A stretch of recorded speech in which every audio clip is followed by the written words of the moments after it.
We're at Gamescom 2016, catching up on a game called DropZone, and I'm not going to describe it. I'm just going to throw it over to you. For someone who's unfamiliar, how would you describe DropZone?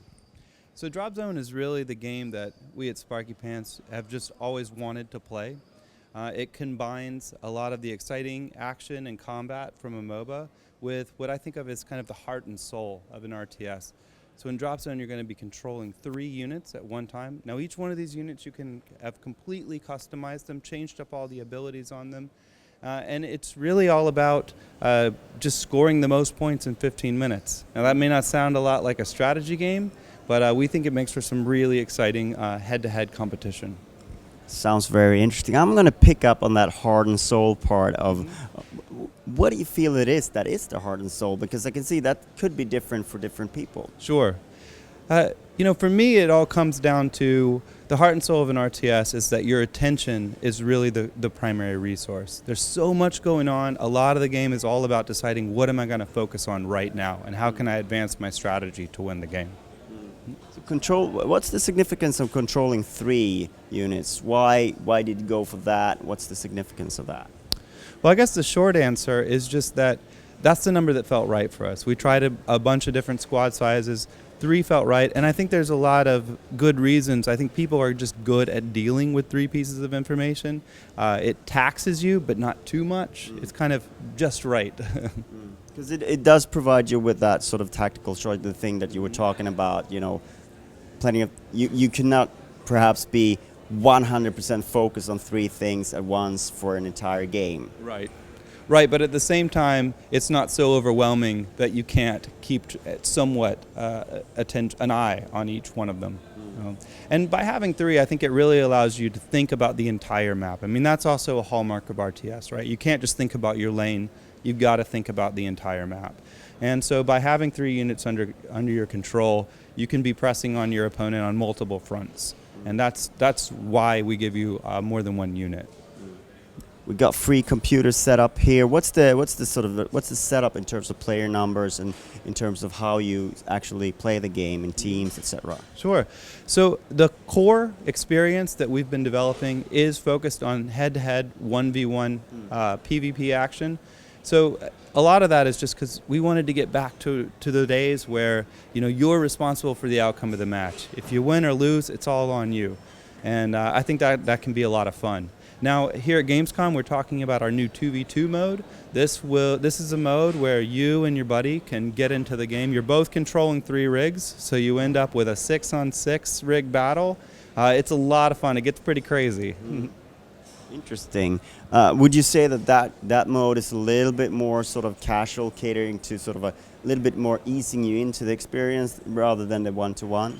Sure. It's an opportunity. I think it works best when you are playing with your buddy, and it's a lot of the action gets a little bit crazier because when you got 6 rigs and they've all got their abilities online, and everybody's throwing abilities at the same time, it gets hectic. But it's also just good fun and gets you excited about the game.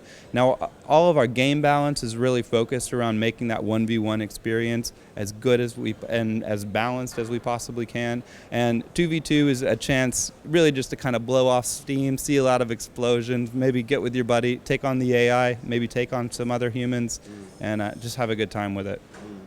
I would imagine that, you talked about MOBAs and what you're bringing over there, that the units are something that you are inspired by MOBAs. Yeah. How are you treating them, and sort of what can people expect from that? So each one of your units is really similar to a champion in League of Legends. They have abilities on Q, W, and E. They've also got an ultimate ability on R. The difference, though, is that you can customize those abilities with gear that you've collected through play, and that they dramatically change the gameplay for the unit. I mean, that's not just locked to that one game. It's a progression that you unlock over the course of time. You're building a collection over a long period of time. So you're going to be collecting pilots. You can see some of our pilots back here. Now they come with a loadout that's ready to go. I mean, it's a lot of fun right out of the gate with them. But if you choose to, you can customize those units further, changing out their abilities, changing out their software so that you can change the characteristics of how they progress through the levels, maybe get some additional passive bonuses, and really make them to fit your own personal play style. Interesting.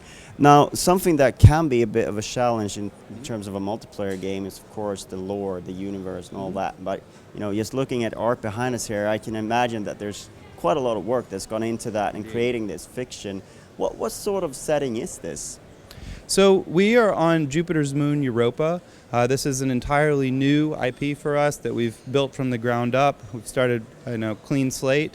Now, this IP, we have not really told a lot of the story of the world yet. You can see that we put a lot of love into it. We're really looking forward to bringing that story to players and unveiling it over time particularly once we head into open beta and beyond. What sort of plans do you have for bringing that narrative to the front? Or are you going to let the maps and the environments tell it? Or do you have other options? Or what sort of strategy do you have? We got a lot of cool things in store for the future. We're not talking specifics at this time, but it's going to be really exciting. Cool. So, if you let us know, you mentioned that the open beta is not there yet, right, but it's coming. Where are you at now with the game? I understand there's a close beta going on, and what's the timeline ahead? We're in closed now. We hope to be in open by the end of the year, and then look to go into full production at the beginning of next year. Very cool. Thank you so much for taking the time. Appreciate it.